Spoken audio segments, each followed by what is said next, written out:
सांगड़ मां ख़बर ईंदा हलूं त सांगड़ वेझो ॻोठ मौलवी ख़ैर मोहम्मद अहमदानी में अचानक लगल बाहि तेज़ी सां पखिड़िजी वई, जंहिं जे नतीजे में लिगारी बिरादरी जा 8 घर सड़ी रख थी विया आहिनि।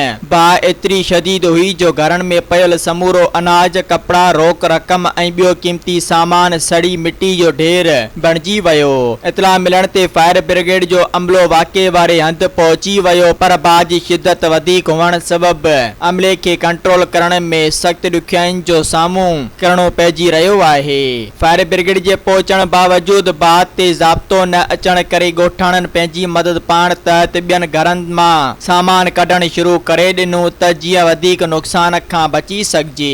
मुतासिर ख़ानदाननि जो चवणु आहे त बाहि संदनि उमिरि जी कमाई खाई वई आहे। हिननि सरकार ऐं वस वारनि खां फौरी इमदाद जो मुतालबो कयो आहे त जीअं खुलियल आसमान हेठि वेठल ॿारनि ऐं औरतुनि खे बचाए सघिजे।